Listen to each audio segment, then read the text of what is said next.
Hello, my name is Stephanie Marianne, and I'm an intuitive counselor and guide. And I'd like to talk to you a little bit about what I refer to as the construct in my sessions with people, which is basically the story that you tell yourself about who you think you are. And it comes from the beliefs or thoughts you've had when you were very young, even right back to the womb. And you've built these thoughts and feelings up into a story, and like a tree, it has many branches and many expressions. And this is who you've identified with as yourself. But that's very academic. I'd like to speak to you about something specific and something that you can relate to, which would be my own version of that this week. So this week has been pretty intense. How have you felt? I've certainly found that I've been more than averagely exhausted. I've had times when it feels like the energy is just sucked out of me, and times when I feel like I'm being injected with something that is light and free, and I felt a tremendous sense of peace, very connective, very much heightened senses, intuition very heightened, very deeply connected to who I am. So it's been an interesting week of contrasts. But back to the construct. What I've discovered or conceptualized, really, I've got a sort of image of it, is a picture, and this is true for most of the people I'm meeting, which is that we have this construct, this story, and the many branches of the tree, the nuances of it. It shows itself here, it shows itself there, in this way and that way. But when you start going down those branches, what I've found is if you see it like a company, there's usually three, I'll call them lieutenants, and they are the core expressions of the story, but they're not right at the root. But they are like the lieutenants, they are there to filter and protect the core. And the core is just one single root. And it's always the same thing. And there's no nuance to this because in this case, the truth is always simple. And it comes back to some idea of I'm not good enough. And those lieutenants are really good at sending out mental distractions. So what I've been noticing, and it's been coming up in sessions and also in my own life, is the distractions that the mind creates. That'll be from the lieutenants. In order to protect us from, it seems, actually touching that core, that fundamental truth that we are believing about ourselves.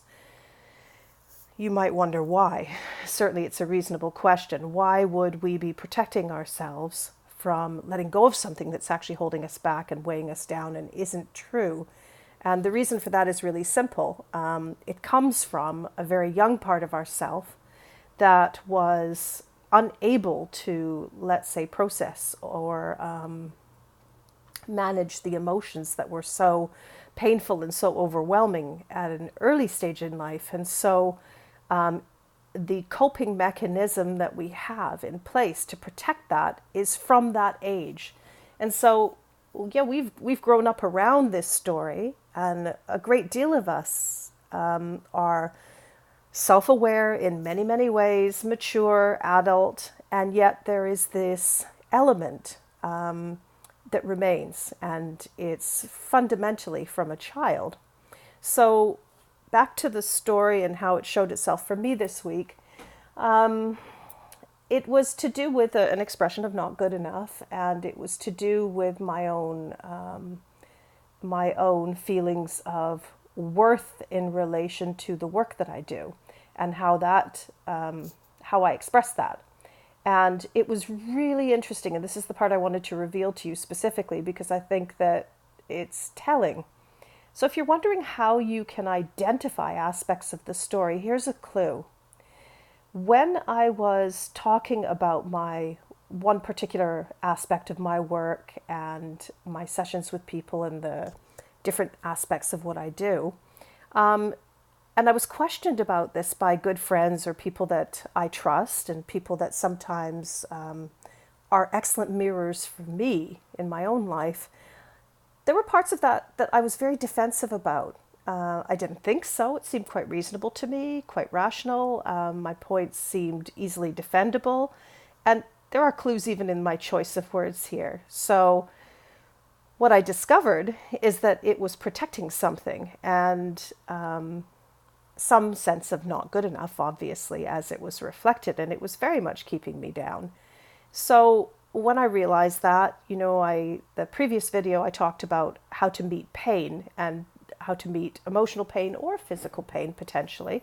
And so that's exactly what I did. I met that pain, I met that construct, understood it, saw the reflections of it, many nuances to it, and I just accepted it. I leaned right into it deeply, and there was a profound release that occurred. And the really interesting thing, the thing that I find so often surprising is when I released that, it was almost like I went through a door into a completely different world. And I could remember that world that I was just in, though it seemed like, oddly, like a long time ago.